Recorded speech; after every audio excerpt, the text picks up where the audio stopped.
রক্তের নেশায় হিংস্র পশুর ন্যায় উন্মাতাল যেন ইসরায়েলি প্রধানমন্ত্রী বেনিয়ামিন নেতানিয়াহু।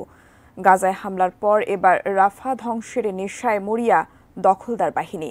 এরই মধ্যে প্রথম দফার হামলাও শেষ। এবার আরও বড় হামলার পরিকল্পনা নিয়ে রাফার পূর্বাঞ্চল ঘিরে ফেলেছে ইসরায়েলের ট্যাঙ্ক।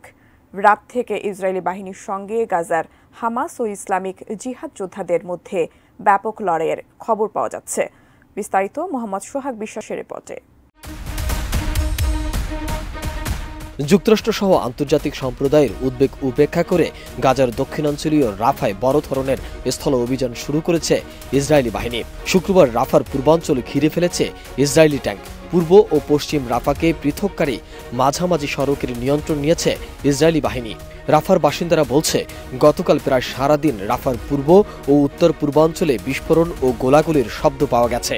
ইসরায়েলি বাহিনীর সঙ্গে গাজায় হামাস ও ইসলামিক জিহাদ যোদ্ধাদের মধ্যে ব্যাপক লড়াই চলছে।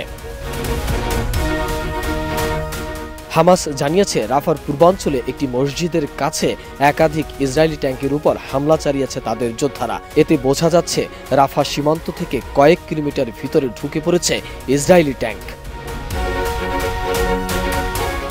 সোমবার রাফার পূর্বাঞ্চল ছেড়ে যেতে বাসিন্দাদের নির্দেশ দেয় ইসরায়েলি বাহিনী। এরপর প্রায় 1,10,000 ফিলিস্তিনি রাফা ছেড়ে গেছেন বলে জানিয়েছে জাতিসংঘের ফিলিস্তিনি শরণার্থী বিষয়ক সংস্থা UNRWA।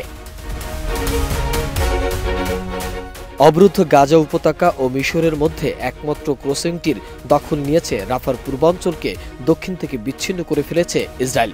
শুক্রবার সালাউদ্দিন সড়কে অগ্রসর হয় ইসরায়েলি ট্যাঙ্ক। এতে পশ্চিমাঞ্চল থেকে বিচ্ছিন্ন করে রেড জোন ঘোষিত পুরো পূর্ব রাফা ঘিরে ফেলেছে ইসরায়েলি বাহিনী। ভীষণ নিয়ে এলো ফুলঝুরি মেগা অফার সিজন 6। এই অফারে ফ্রিজ কিনলেই পাচ্ছেন নিশ্চিত 12 সেটের আকর্ষণীয় গিফট বক্স একদম ফ্রি। পূর্ব জেরুজালেমে জাতিসংঘের ফিলিস্তিনি শরণার্থী বিষয়ক সংস্থার দপ্তরে অগ্নিসংযোগ করেছে ওই এলাকায় বসতি স্থাপনকারী ইহুদি বিক্ষোভকারীরা। এরপর দপ্তরটির কার্যক্রম বন্ধ করে দিয়েছে জাতিসংঘ। কোনো ধরনের অগ্রগতি ছাড়াই মিশরের কায়রোর সর্বশেষ দফার যুদ্ধবিরতির আলোচনা বৃহস্পতিবার শেষ হয়েছে। কায়রো ছেড়েছে ইসরায়েল ও হামাসের প্রতিনিধি দল। যুক্তরাষ্ট্র ফিরে গেছে এই আলোচনার মধ্যস্থতা করা দেশটির কেন্দ্রীয় গোয়েন্দা সংস্থার প্রধান উইলিয়াম বার্নস। সোমবার যুদ্ধবিরতির প্রস্তাব মেনে নেওয়ার ঘোষণা দেয় হামাস। তবে এ প্রস্তাব নিজেদের দাবি থেকে অনেক বাইরে অভিযোগ করে তা প্রত্যাখ্যান করেছে ইসরায়েল। একই সঙ্গে ওই দিনই রাফায় স্থল অভিযান শুরু করে ইসরায়েলি বাহিনী, যদিও পরদিন মাঝারি পর্যায়ের একটি প্রতিনিধি দল কায়রো পাঠায় দেশটি। হামাসের পক্ষ থেকে বলা হয়েছে, যুদ্ধবিরতির বিষয়টি এখন ইসরায়েলের হাতে।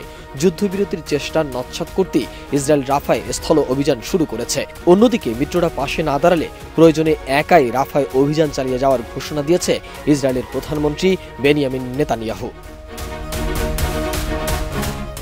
মোহাম্মদ সোহাগ বিশ্বাস, ডেস্ক রিপোর্ট, ATN নিউজ।